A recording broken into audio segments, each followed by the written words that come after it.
right. We're good? Okay, let's try that again. Hey, what's up, everybody? How's it going? So, for those of you that don't already know, we are No Such Road. That's Eggy. This is Apple. I'm Apple. I'm Aaron. And we are from Portland, Oregon, and this is our first beach festival, man. Yesterday, we did a little thing in here with Daniel Donato, and part of what we were talking about with him was how this festival is different than any other festival that we've ever been to. We've done a lot of stuff on the West Coast, but the East Coast definitely has its charm and its vibe. You know, coming from the West Coast, we always hear like East Coasters are rude and like standoffish and whatever. And we have had the exact opposite experience. Like this has been the coolest experience at the beach. And I just wanted to start off with saying thanks to all of you for welcoming us to the East Coast and taking us in and taking care of us and letting us do this, sit in front of you and talk. We appreciate it a lot. We're glad to have you. Thank you so much. I say the only thing I said like yesterday, you all drive a little more aggressively out here, but once you get out of the car, you're the nicest people. We can introduce you to some pretty cool people. Yeah, everyone is like I that. got a Rolodex. So, one of the rad things about Peach, at least like from my perspective, living on the West Coast, is this festival seems to be more than others a springboard for talent. When bands play Peach, something happens afterwards sometimes. You know, Goose is a great example of that in 2019, and then, you know. But I just wanted to talk to you guys a little bit about your experience of playing this festival. I know you told me this is your second one. And how does this compare to you guys to playing other festivals around the country? And how is it different? Well, we were actually kind of talking about that earlier today. That, you know, I think with Peach, something that's really special that they do is I feel like they invest their time into checking out all the bands and the music and, you know, really empower their artists. And so I think that the springboard, I give a lot of that credit to Peach especially. You know, we started on the Grove stage last year, and such a trip to have played the main stage and the Mushroom stage yesterday. And Peach gave us that opportunity. Certainly everybody coming out and supporting us. Last year, first set of the weekend through the rain and showed up for us. That's such a special feeling that we'll remember forever. But I think Peach was able to see that, and so I think that they really care about their artists and really care about giving them that opportunity and you know, not just being the, you know, you got to prove yourself to make it here, but let's prove something together and you know. That's that family spirit that I'm talking about that we've been feeling. Like yesterday, I don't know who it was you or Daniel that asked me like, so what's your take on everything and so forth? I was like, I can't really put it into words yet. Like it's, and I don't want to be too cheesy or heady about it, but like it's kind of ephemeral and weird. Like, thanks, man. You know, it's a, the Grateful Dead created something really wonderful in that the community that grew up around the band was magic. And a lot of people here come from that world, and or are kids of people that came from that world. And I think that's the thing that I'm picking up on now, like Dave Freeman, like that's the special sauce, is that Grateful Dead family vibe that's here. And what you just said about like, you don't have to prove yourself to get here. Even if you already did prove yourself, that's not the reason that you're here. It's like, let's create something beautiful together. And that's the, when you put that kind of energy into something and then just like set it to go, all potential is contained in that. And then that thing can flower and grow and become beautiful. Yeah, you know, the artists feel that, the attendees feel that. You know, I mean, we went to Peach, 2014, our first first time just to come to the festival and felt that, our first time here as well. You know, we were a little bit stubborn being like, wow, I want to play beach so badly now that I don't know if I can go again until we, see it from the other side. And I'm grateful that we did. That tenacity is awesome. Yeah. I wonder too, man, like, with that tenacity that you have like that, let me back up. So yesterday when we started, like, one of the first things I said to everybody out there was like, it may seem normal for you guys to see us up here, like, it's no big deal, we're doing a podcast, it's part of Peach, it's part of your festival experience. But for us, this is ultimately the most surreal thing ever in the world. Like, we aren't a band, we're a podcast, which isn't normally on stage, and now we're sitting here in front of all of you. That's weird, right? But I can't even like wrap my head around what it would be like for you guys as musicians, right? To come to Peach in 2014 or whatever and be like, man, I didn't want to play that. That'd be really fun. And I saw you guys destroy that main stage. So what is that like? Can you talk to me a little bit about that? What that feels like, what that journey is like for you guys, just like walking out on that stage after this? I mean, it's crazy because all of us grew up, like Jake was saying, going to these festivals. Like, I grew up in Chicago. Summer camp was like the thing for me and my friends to do. Like, we leave, it's in May, it's at the end of May. It's basically like we end school and then go straight to summer camp. Like the end of the year is like the weekend of summer camp. So like, being able to come to these things as an artist and be on the other side of it is just insane to me. Because I had never gone to Peach before this, but I wanted to so bad. And the first time was last year when we were playing, and it's just so insane to be able to like experience these events and places that I always wanted to go to, and experiencing them for the first time as an artist. It's just surreal. Yeah, I mean, I definitely felt myself when I stepped up on the main stage yesterday, having to kind of like hold it back a little bit, because it was this kind of rush of an overwhelming sensation. I'm just looking out, even before there was anybody there, just looking out and seeing this. It's like that was the biggest place that we ever played, was that main stage there in our history as a band. And, being on the other side of that glass and seeing Tab and Gillespie Trucks Band and the Allman Brothers in that same place in 2014 and getting my mind absolutely blown. Like, to stand up there, like, you just can't help but think about all, like, the joy, but also, like, the sacrifices we've all made to get to this very moment, and that it all does get to culminate in just a big release of energy and joy together, which is, such a special feeling. It's interesting that, like, there is such an energy to it, besides our energy, our excitement, our, anticipation for playing, there is a certain energy that does stay on the stage, to be sharing a stage with the likes of Trey and the Allman Brothers and all these other bands. There is something to be said about just the place. It really brings something special. Well,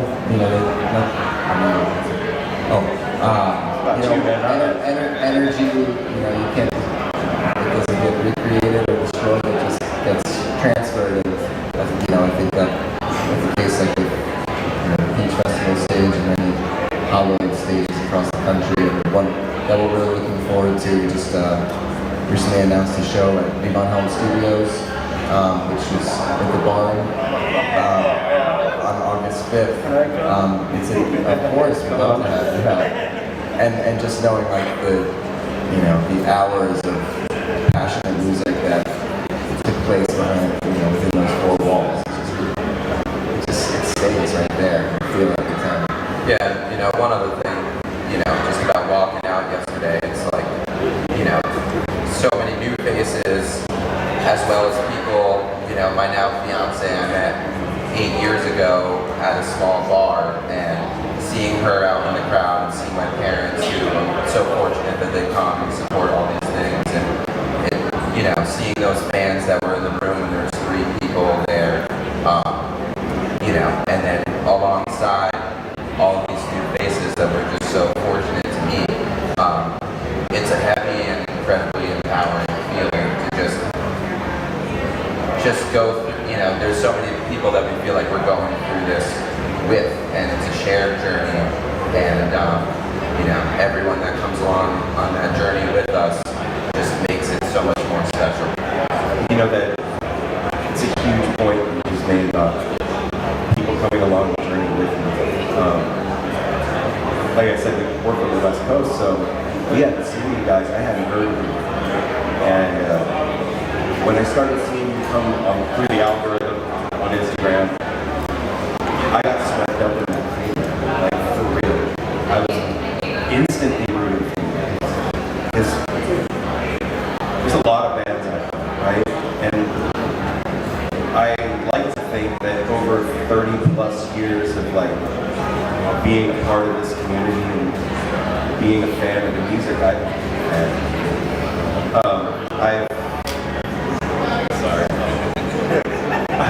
I've gathered like a spidey sense when it comes to that. Like I can feel that shit coming through the phone. And that's not common. That's not every band that's scrolling. And I got swept up in it.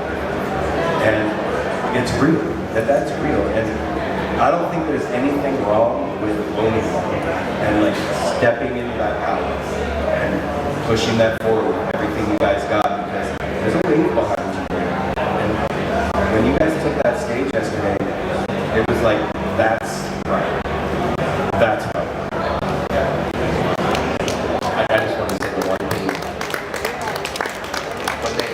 There's a lot of you may have too, like you said, being from the West Coast, we didn't really know you guys and stuff, but then all of a sudden, like Nugs.net, Nugs TV, all of a sudden you guys were just on there all the time. And I go to Nugs all the time to watch the shows and everything. And it was like, hey, who are these guys? The next thing you know, you guys became, you know, part of the soundtrack to our life. We're listening to you all the time. We're having get-togethers at the house with you on in the background, or partying and stuff.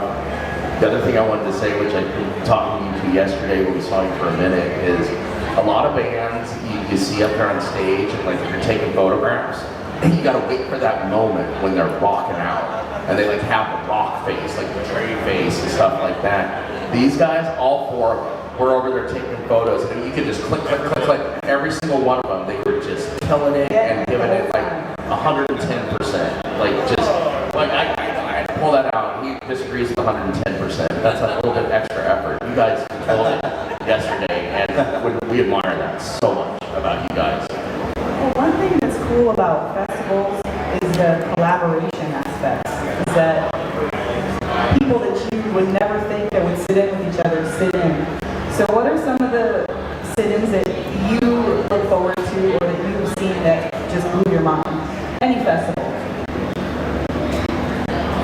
Honestly, the first thing that comes to mind when we think about sit-ins, last night we had Daniel Donato come with us, and I mean, that was an incredible experience. It was cool. We had been chumming around with him on Instagram for a long time, and become kind of internet pen pals, I guess. And it was really cool getting to meet him and play with him simultaneously.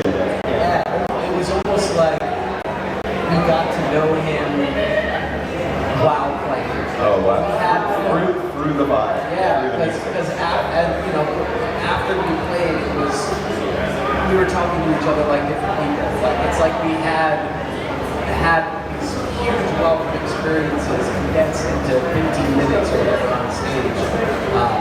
And it's really, that's, you know, one of the things that's really powerful about a city. When everyone is bringing that 100, I'm gonna let it slide. Speech. you know, that 100-ish%, you know, it really is like a conversation. It really is like getting to know somebody. It's almost more so than talking with them. And it's cool for us because conversation totally changes the way that we kind of adapt, and it brings new things out of us that, you know, sometimes those little things that happen in those 10, 15, 20 minutes of playing with somebody, you know, it'll be a lasting musical thing for us that starts to trickle into some of our, you know, some of our sound. And it's just a cool way to just, like Mike said, instantly kind of just throw yourself in a very personal experience with somebody, and very vulnerable, especially with improvised music. It's like, hey, we've gone there together, but we haven't gone there with you, but let's do this and see what happens, you know. It's a lot of fun. It's awesome. He's out there right now. He's out there right now, and yesterday he was right here with us. And it's kind of the same thing when we first met Daniel. He was young, very young, and seeing him go on his journey on the way up, and seeing him sit in with the kitchen dwellers yesterday. Oh my God. Did you, any of you catch that? Yeah, we were right there. Dude, Oh, I was like stone cold sober out in the audience taking pictures, and I saw him come up and like, they start playing, and this is gonna be good. And I'm just like bawling when he's playing it, that full body chill, and you just can't hold it in. I don't know, okay, I'm done. well, that's what I wanted to ask you guys about too, because you were saying about like those surreal experiences earlier about like stepping on stage. What about like, I know like when you get emotional like that, you want to cry, you want to like, but you guys have to play music. We've definitely tried while playing music. Really? Oh yeah, absolutely. You know, for us, you know, not to make it a big and heavy thing, but you know, in the same way that you're saying a room, a stage can have this lasting energy. You know, same thing with friendships and relationships with loved ones, and you know, I know Johnny spoke with you guys before. You know, our band is named after our friend Edward. His childhood name was Eggy, and never knew why we named the band that. We were kind of just messing with him and stuff, and you know, about 4 or 5 years ago, Edward passed away, and you know, just carrying his spirit, we had to, you know, we played like a memorial show for him like a week after he had passed, and certainly had our fair shares of cries during that, but certainly celebratory. You know, I cried walking out on stage yesterday, and just, you know, you gotta hold it in, but I think a lot of what our music is about is sharing our full self with everybody, and making ourselves vulnerable. And, you know, I can't find my truth if I can't, you know, or I can't be honest with you guys if I can't find my truth within myself. And so if tears or laughter, you know, the full spectrum of emotion is what we try and encapsulate within our music. And so you can't shy yourself off to those very real feelings. That's something that I think about this community of people, is that authenticity is picked up on, and maybe that's the wave that I'm talking about that I felt when I saw you guys in. And you know, if it's not genuine, it's kind of easy to spot. And I want to go back to what you said about stages holding energy. So part of the conversation we had yesterday was like, as human beings, we have this fundamental need to gather, to have ritual in our lives, and we don't, as a modern society, ritual has been kind of removed from it.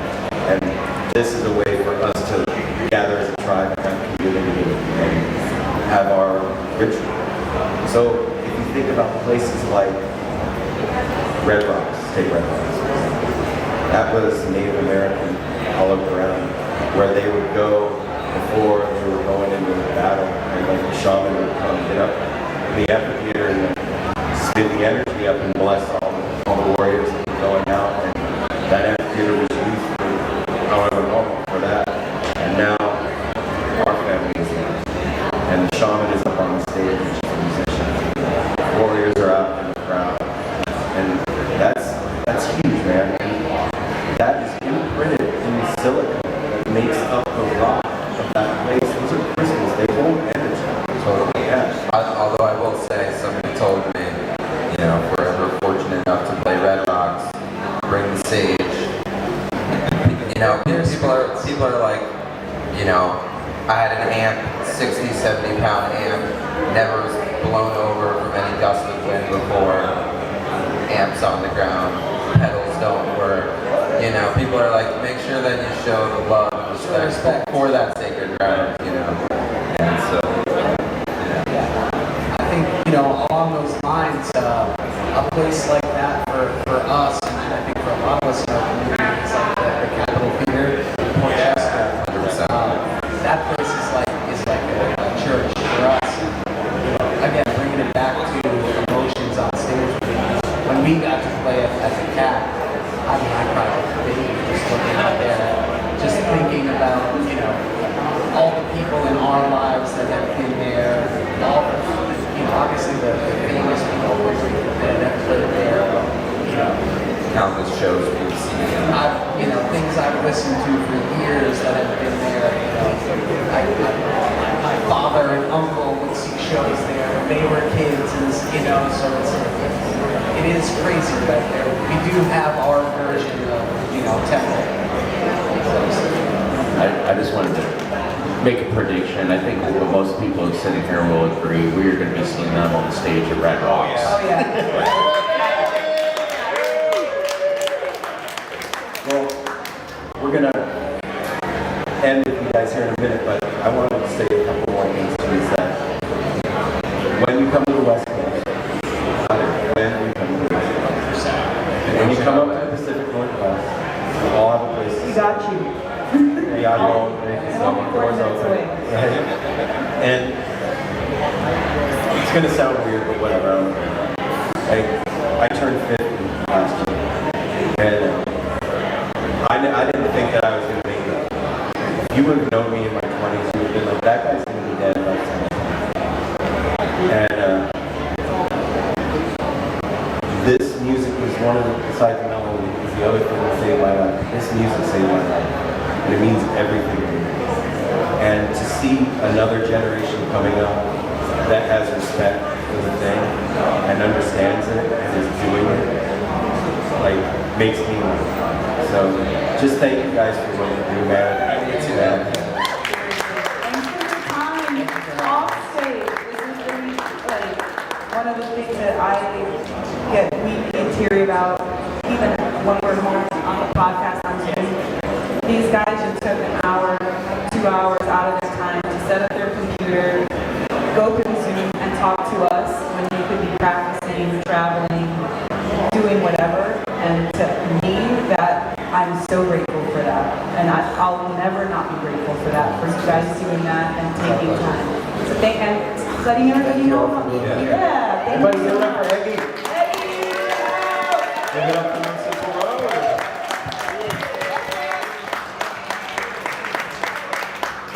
So we're going to keep with the theme and bring up another next generation.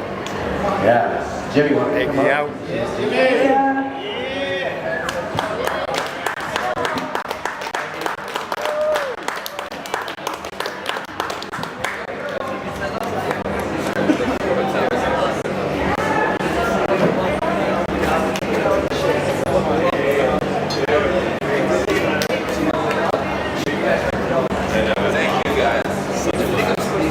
Stand by.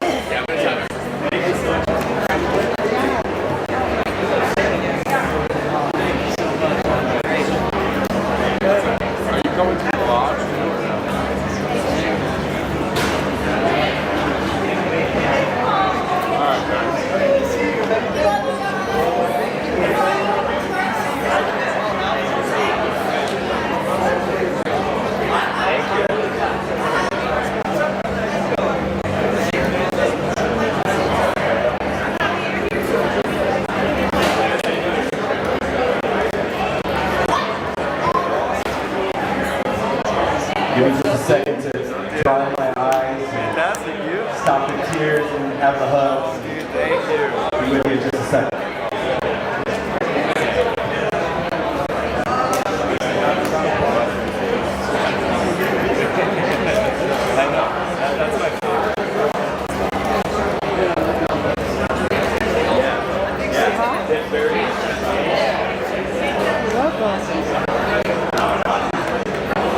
We got one dog. No child.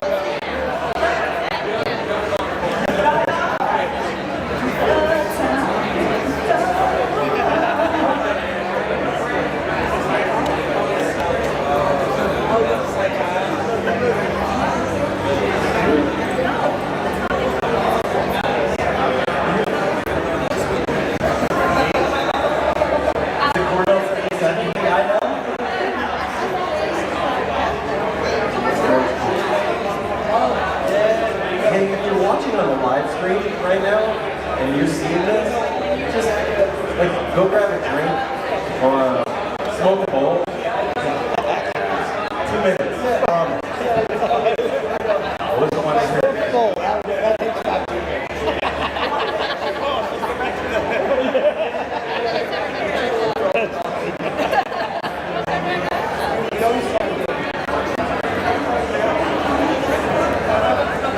Mel just asked me to send Jimmy a song. I'm like, we're doing a live podcast right now. Play this great. Yeah.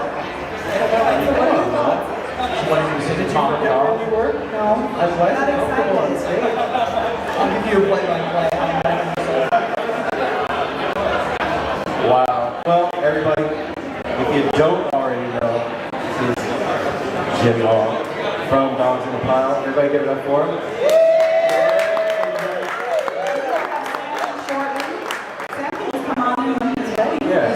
I'm sure he's stumbling on it.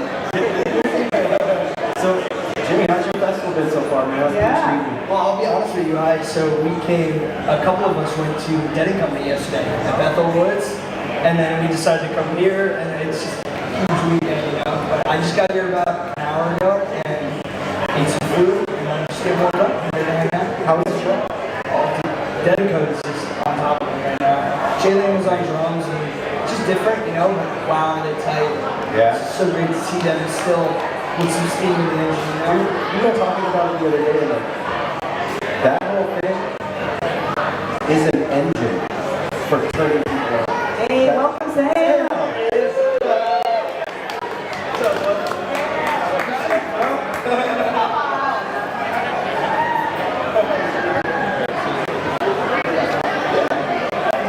So this is another instance of like internet pen pals meeting in real life. That's right. These You guys, saw it here first. you guys have been on the show twice, right? Yeah. Yes. So they've been on Nose Up a Road twice, and I just fell in love with these guys, man. And they're very lovable. Never met in real life, so I appreciate you guys giving us a second to get our hugs in and say hi. But yeah, anyway, back to Dead and Company. So it's this like, there's a lot of people that talk shit. You know what I mean? And it is what it is. Aaron's one of them. I'm guilty at times too. Sometimes. But I really started seeing a new light in this tour, man, because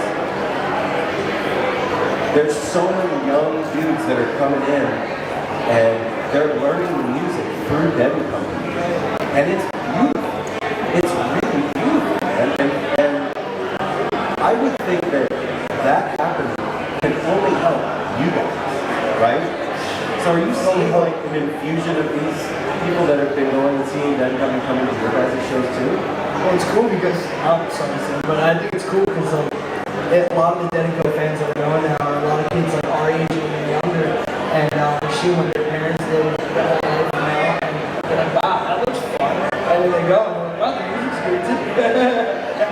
And then they wind up realizing that it's a whole vibe rather than just music, and the whole community, and then just like it goes throughout your whole life. Yeah, absolutely. And like, and Dead and Company was like one of the first bands I started seeing that really got me to like, you know, feel like, oh my god, this scene is amazing. This is what we want to do. This is the scene we want to be in. What was the music you were listening to before? mean, I got into Grateful Dead when I was probably like 13 or 14. Before that, like, I loved alternative rock, indie rock. I still love that stuff. But I love Beck. Beck was my all-time favorite. Shout out Beck. Rock. Yeah, I was kind of a little different for me, but my dad's right there. Big Jim. What's up, man? I can say he's the reason I'm sitting in this chair today. He started taking me to see, Bob Garrett and Phil Lesh in their offspring bands After the Dead since I was like, 4 years old in 2003.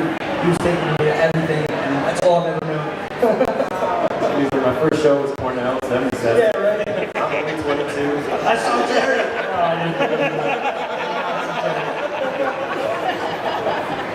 Hey man, you know what? As a dad, I can't even imagine how proud you are. Like, come on, It's man. usually one of the first things I ask when we talk to the younger bands. Say, what do your parents think about this? What, like, you're dedicating your entire life, but clearly your dad knows. Here's the answer, right? Exactly. Smiling, happy, beaming over there. Yeah, all of our parents are super supportive. My dad, it took actually him a little bit of time to get on board with it because he was like, when are you gonna get a real job? Blah, blah, blah. And then, but then when he sees how busy we are the last couple of years, he's like, he stopped giving me shit. Basically. He's like, What was that? That's one thing I love is like you guys being younger, like this generation, they have more support because you're like our age. I'm 53. Like we grew up in that. It's like you better get a day job. And now, like so many young artists we talk to, their parents are so behind them, and it's more common than not to hear about like they took it. I went to my first Dead show. We heard a couple feel like we heard one. I can't remember who it was. I was conceived at a Dead show. You really are coming into the fold in a different way with so much support and everything. Well, it's awesome. And you guys respect that. We know it when we talk to you. You respect that. You don't take it for granted. And there's something too that like I think that we learned coming up that's been instilled in you guys is that, and it's what Apple was just talking about when we were coming up, is like, well, you can play guitar, but you better get a real job, or you better have something to fall back on if it doesn't work out. And I think that we learned that's the wrong way to approach anything. If you're going to play guitar and give yourself nothing to fall back on, so you have to go all in and do the thing. If you have something to fall back on, what's the point? I'll play around the campfire at parties or whatever, but if you know that you're not going to pay your rent, now you're practicing in a whole different way. For a whole other reason. But for you guys, man, like, we've been witness to your art. Like, taking stage at the Cap. It's not little. That's a huge deal. Like, we were just talking about Eddie, and that's tears walking out on that thing. And I just love hearing about those first experiences. Can you talk to me a little bit about that? So I was literally telling Jim, like, I like try to treat every show as like the same show, like just for my own mental sake. So I was doing that for the Cap. It's like a normal show. Then we get up on stage, we see all of our best friends, like hundreds of our best friends right in the front. And I was really like all the verge of tears. I was so happy. Like it was insane. And I was like, okay, I can't like just treat this as a normal show. How did you feel the show went based on all that emotion? Oh my God! And all Like, that? I thought it was like one of our best ever. Probably. Yeah, it definitely came through in the best way possible. The energy that we felt from the crowd came through in reverse, you know what I mean? It definitely felt like it was just awesome. So, how many peaches have you guys made? So it's actually funny because all of our first peach was 2019, right?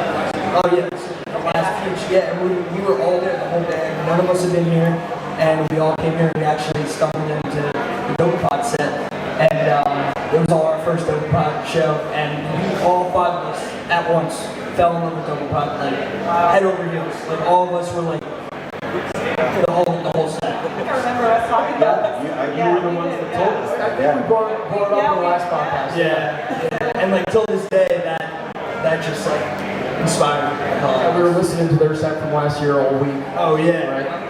Yeah. One of the things that we've been talking about with the artists that we're sitting down with this weekend is like, what makes Peach special? This is the 10th anniversary, right? That's a big deal. That's a huge deal for anything. If you do anything for 10 years, good on you, besides smoking or something, you know? But it's a big deal. That's not a little thing. And also, just stop for just a second. Step out of your festival experience and think about what it takes to do this shit. This is gnarly, what's going on right now. This is basically putting up a city and infrastructure in a few weeks and then taking it down. All so that we can all trip and have a good time. But to do it for 10 years and to get better at it every year is commendable, right? And there is something very special about Peach. So the artists that we've been sitting down with this week, we've been asking them, like, from your perception, what's different about Peach than other festivals? Because you guys, you get to see a lot of different venues, a lot of different energy, a lot of different crowds, a lot of different soup. So how does this differ or compare?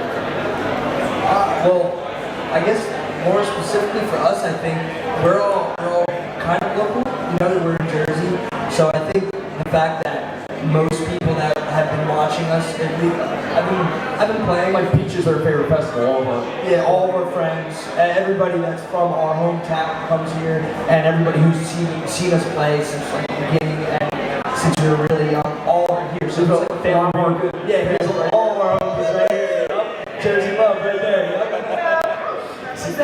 It just feels like home away from home. It's awesome. Yeah, I mean, I think these guys have been seeing us for over 3 years now. Yeah, definitely. Yep. And they're family now. They're screwed now. But so I think one of the things that's really important to me about Peach is like I got here on Thursday and I'm camping. I camped last night or both nights. I'm gonna go back to the hotel tonight to rest up for tomorrow. But I got to camp with our good friends from Massachusetts who I haven't seen since the last time we were in Massachusetts. And we just get to hang out with all our other friends and our other bands. Eggie's over there, Yam Yam's our good buddies. Our homie Aaron from North Carolina. Yup. Good to see him. Yeah. We did a March Madness bracket tournament and gave away free tickets to Peach, and Aaron won them. Won that, yep. He had the best bracket in the tournament. He also has the best name. Yeah. Just saying. Exactly. So, you guys, man, it's a privilege for us to have a voice in the community that we are a part of. It's a huge deal for me. Like the gravity of that thing is not lost. I've just been going to shows my whole life. I used to do, and started a podcast with the mic clamped to the table on my porch. And now I'm like sitting here in front of all you guys talking to these cats. It's kind of awesome. His dog? Yeah, he's done. And I don't know how to put it. You can follow the love man and good things happen. Yeah, that's where I'm going with it. It's like to have the younger generation coming up and to see what you guys are doing with the music. It's a sight to behold. It's the coolest thing I have ever seen. What you guys and Eddie and others are doing right now. It's mind blowing, and it's really cool to us because when we were coming up, like we had the Dead, we had Fish, we had the Allman Brothers, we had the Beatles. You guys have that, and then to build on, right? So basically, what you are creating is a new style of music, right? It's like a collage style of music from all of your parents and your friends and your own personal interests, older brother, sister, like this conglomeration, and to make already perfect music better, that is, think about that. Everybody freaking loves the Dead. Everyone loves it, and every time they play it, it's better. And then you guys come on with all of that and play it better again. That, to me, is not lost at all. And I just want to commend you for doing that and finding your style and your voice and shredding the heck out of the stage every time you guys are on it. I'm grateful. Yeah. I'm grateful. Love to you have guys. you. Yeah. Thanks so much. So grateful to be part of this team and everything. I'm gonna piggyback on that real quick and throw my admiration too and everything, because like you said, with your generation, you know, we live in a crazy world, man.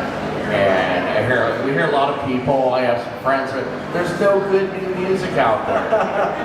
You're not looking. It's like, you know, you're not looking in the right places, and that's one of the things that we're about with our podcast, is there's nothing more, and I'm sure everybody agrees, than finding out about a new band from a friend or Instagram, whatever it is, but discovering new music. And like when we discovered these guys, blew our freaking minds, and then when we find out how young they are, it just gives me hope. There is hope. This is gonna live on forever. The music never stops. There's so many great new bands here. Like we saw Agnes Summer Camp a couple weeks ago. Mind blown by the set. We hadn't seen them in a year or two. Yam Yam on Thursday night here was incredible. Also their set at Summer Camp was incredible. So I love listening to new music, especially jam bands. One Time Weekend is our good buddy from Connecticut. They're going to be here 10:30 tonight on the Grove stage. There is hope. They were We want to say thank you, boys, Thanks, so much guys. for Thank you, guys. young men, boys, whatever it is. We just love you. We love what you're doing. We support you, and thanks for sharing your time with everybody. Right back at you guys. And eh? why not be in person, man? Yeah. We're gonna stop for like maybe 4 minutes and reset everything, and James Casey's gonna come up and sit with us for a few minutes. See you again, guys. Thanks, guys.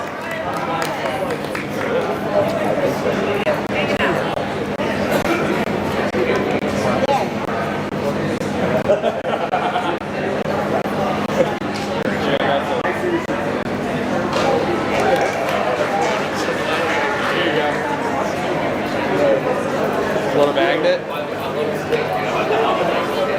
Those are peach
Welcome to No Simple Road at the Peach.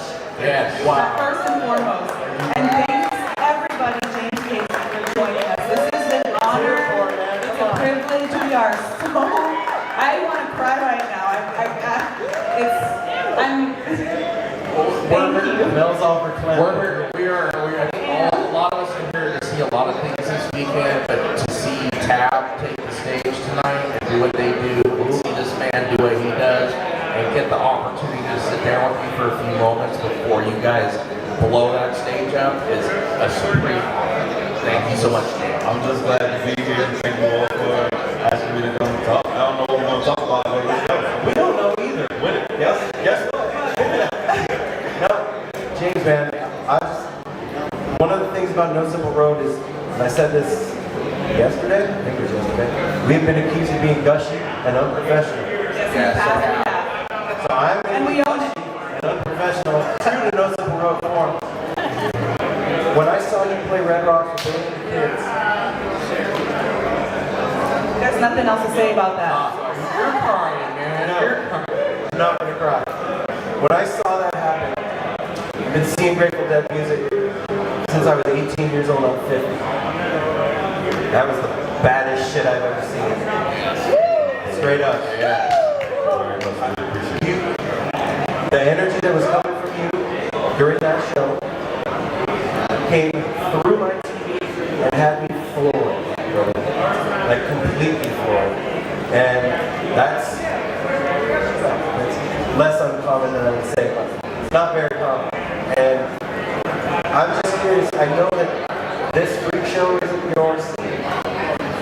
It's not, but I will say the love and how I've been embraced by it. It's been nothing short of like amazing. It's really impeccable. A lot of the times when so I've been in the quote unquote jam band scene, I guess, since 2010 when I started playing the Medicine Soul. Okay. But it always seemed a little exclusive. And it always seemed like the people in the scene, they don't want anybody. It's not that they don't want anybody to come in. It's just like they're very protective of their music. And so when you come from the outside, you just kind of feel like, well, it's cool. And I see the love that y'all have for y'all, but I don't necessarily know how to fit in. But the second I began, opening up within, the Trey's scenario, like his band, and he let us, actually be ourselves. It's been more, you all have embraced me as opposed to, just the saxophone player. And then once this whole thing came back with Grateful Dead, I didn't know. I didn't think that the online situation would be such that I unfairly assumed that Grateful Dead fans were a bit older. Like that. I'm like, oh, it's not gonna be like when we play it and like this. No. My social media has been nuts ever since that show. Ever since the Grateful Mahalo, it's all been like just the love and everything that I've received from Grateful Dead fans. And I'm just like, obviously Fish fans as well, but like I didn't know. So thank you all for the love. Yeah.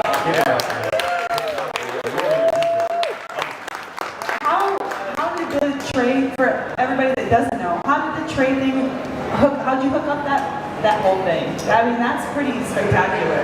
All right, so I'm going to try to make this story pretty short. No, we can take our time. Okay. We want the good version. All right, so like I said, I started playing with Medicine Soul Live in 2010. My friend Sam Kenninger had to step away, so I took his place in those two groups. And we do this thing. Well, they were doing this thing at the time called Bowl Live. So at Brooklyn Hall, every March they would play for 2 weeks straight. And I did the first one, the second one, and my third year playing with them was 2012. There was a guest for the first weekend named Jennifer Hartswick, and I had no idea who she was. I had no idea who she was. She had no idea who I was. And we actually said that after sound check.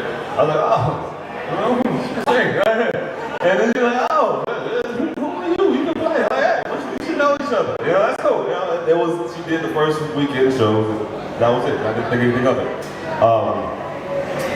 That year, I went to Jazz Fest in April being in May, and she just happened to be in the back of One Eye Jacks.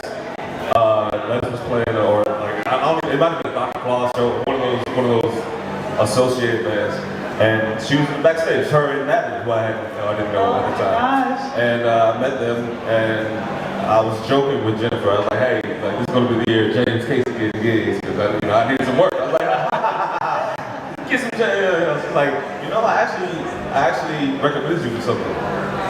We'll see what happens. I'm like, cool, great. Didn't think anything of it. From this point, I left New York. I moved to Arizona with my dad and my mom just to like just to basically see what I was going to end up doing within this music industry. Because I mean, I seemed like I was at a crossroads at the time. I wasn't going to do the artist route. I wasn't going to continue to stay in New York with the LA production. Wasn't going to do. Then I got a phone call from some dude named Trey. And he left a message. I was asleep. He called, he left a message, and I listened to the message, and I went back to sleep because I don't know who Fish is. I know who Trey is. I know someone hits you up and say, I have a band called Fish. Cool. Good lever. Good job. Like, How old were you at this point? how old was I? Yeah. This was in 2012, so 29. Okay. 20. Yeah.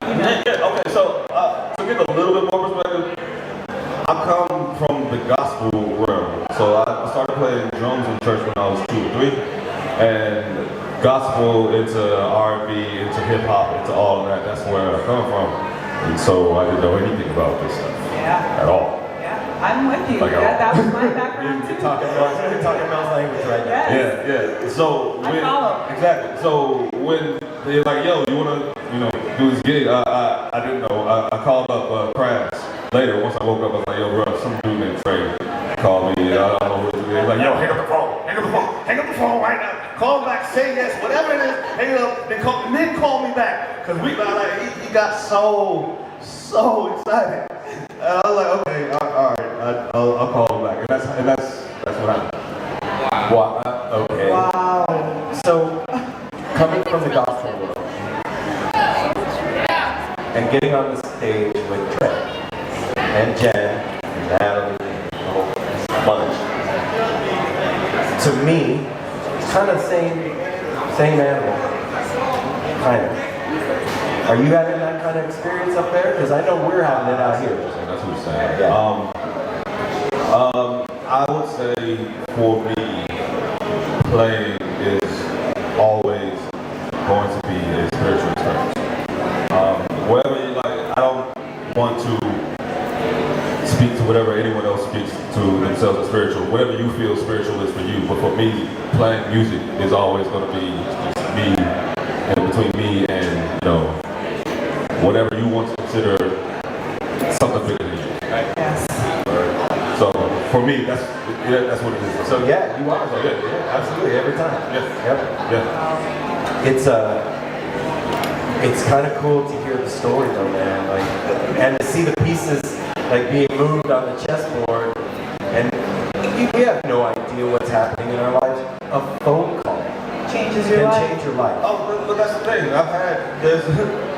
Because of what I do and because of the way my life has gone, I can easily see how it could have gone had I not taken that phone call, or had I not done this, had I not gone here, had I not done that. Like, this is probably something that you were going to get into later, but the phone call that I got from Bill Kreuzman's camp, I could have easily just been like, some dude named Bill. Again.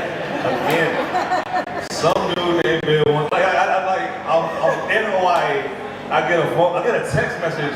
Hey, you want to play some gigs in front of, with people? I'm like, what? Who texted me this? Yeah, but Talk about leveling up. yeah, But no, but it's the same thing. Like, I didn't know it was going to be this, and I said yes because of other people around me. They're like, "Yo, you might not understand this, but we understand what's going on. So maybe you should probably do this. It might be good." For your call. So when I got that phone call from Bill and his camp, I called him Till, who I've known since that first bowl line. Right. I was like, "Yo, bro, who's this and what's going on?" He's like, he literally, we talked for hours before I called and said yes, because I don't know. But we literally talked like for a few hours, and he assured me that this is going to be something that is musically great for you. Like it will hit you musically more than anything else. Because all the other shit, like the money, the fame, the internet, that really doesn't mean anything to me. It never has, because music has been the forefront of my life since I was a child. Yeah. So like all this other stuff that come with it is beautiful, but if the music doesn't hit, it doesn't work for me. Right. So he talking to Till helped me to see it in a way that it musically fit and musically, you know, got me into a place of like really understanding where he's come from, which made everything work, and that's why it came across that way. Yeah. Do you think that listening to these stories now and everything, I'm just curious, I'm sure it has, but from your perspective, has like that, you had a chance to like play with Trey Kreutzmann, has it expanded the way you play? Absolutely. Absolutely. I'm a perfectionist. I am a perfectionist. I strive for perfection. I strive to be the greatest I could possibly be at every single thing that I do. And you know what you can't do? For 4 hours on stage playing an instrument? No, you can't be perfect. You just can't. There's no way to be perfect. You can't be perfect.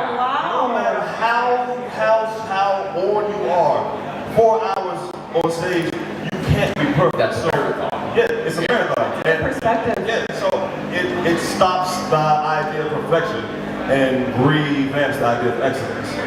Oh! For me. So I'm not trying to be perfect anymore. My goal is to be excellent in where I am right now. So my idea of what was perfect in 2012 is definitely not the same as it's going to be right now. But excellence is still excellence. You know what I'm saying? I can't go through all the health stuff. I have to change the way I play. But that doesn't mean I won't still be as excellent as I possibly can. That was also something that I promised myself when we sat down with you that I was going to tell you, man. Like, just thanks for being so brave, And candid. vocal with your health stuff, man. It's an inspiration to see, and I know that when you do stuff like that, you hope that it does something for people out there, and it in turn does something for you too. But just from me to you, thanks, man. That was super cool.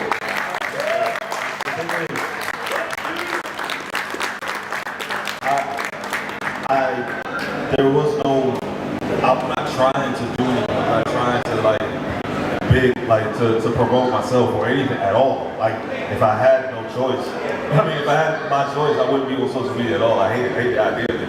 But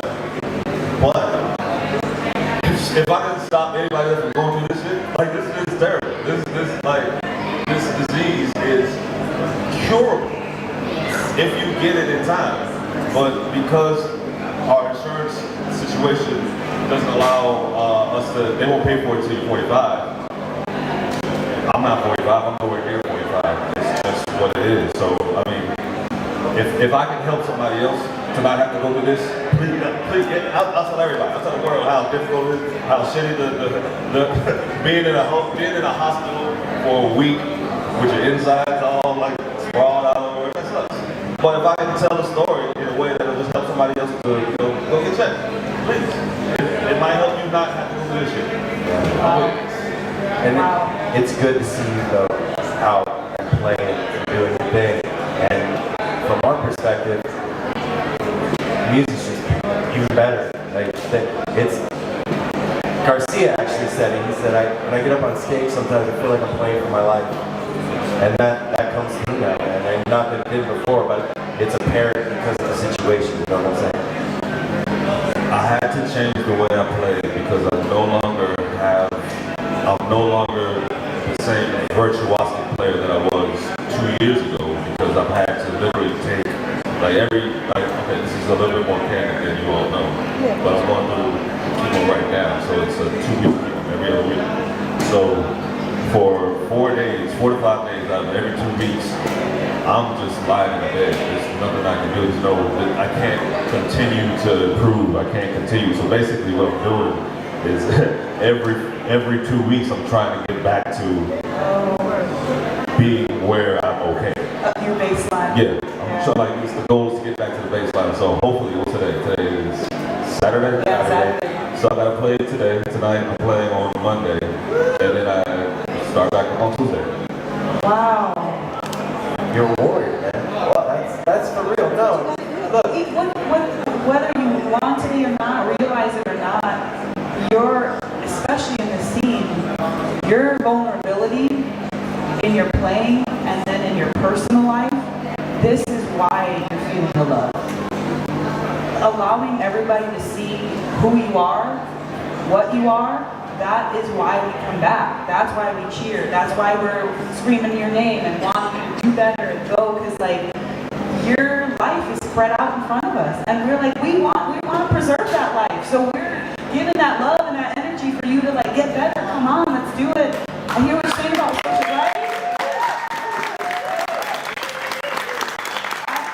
I have the same sentiments about social media too, but there's a flip side to everything, right? The yin and the yang, and the beautiful positive side of social media is exactly what's happening right now. We didn't know you from anyone in the world, and then you dropped into our world, and now we get to do this in front of everybody. And make no mistake, this will bless somebody.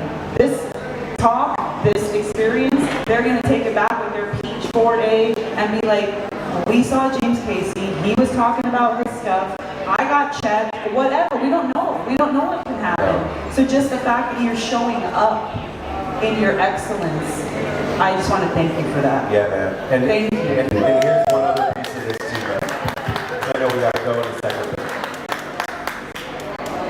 When we started doing No Simple Road and talking to the artists that we love and admire, something started happening for the three of us where our musical experience started to change because we were now rooting for our friends. For the individual. Right? And the connection to the music and the people created something larger than it was by itself. And I wanted to bring that to the people that listen to the show, because it had so fundamentally changed my experience that I was like, how can I share this with the people that are listening to what we do? And you have given us that opportunity today, because I know now that the people that are in this room are going to have an even deeper experience tonight seeing Trey than they would have do otherwise. Absolutely. So just thanks for helping us Spread that. I thank you all for spreading it, because honestly, you all are doing, you all do a job that we can't do. It's a documentation job. You all document what we're doing, and what happens like late, what's gonna happen like when we're older, we're gonna write a memoir, we're gonna mess up, and we're gonna tell stories wrong, and we don't remember anything, and y'all thought, well, you know, it didn't really happen like that. You told us back then, like, so we appreciate what you all do more than you know, and we check you out. We listen, because I mean, this informs. If you're a musician still, like if you get to the point that you're still a musician, you were a music nerd at some point. So we didn't have podcasts as kids, so like all that information, we love this stuff. So please, like, thank you for doing what you do, and please continue to do what you're doing. Oh, thank you. That's sweet. I appreciate that outlook, because I've never heard it like that before from the musician side. I know that they appreciate it. They love the conversations. We have a great time, but to hear it from that perspective, it's fresh. And so thank you for that. Well, I think one thing is the last word. Also, the one thing that this world needs is truth, honesty, and good music, and that's what James is all about, and that's what we're all about. Yeah. James, thank you. Thank you so much, and I'm so excited to see you in person tonight for the first time.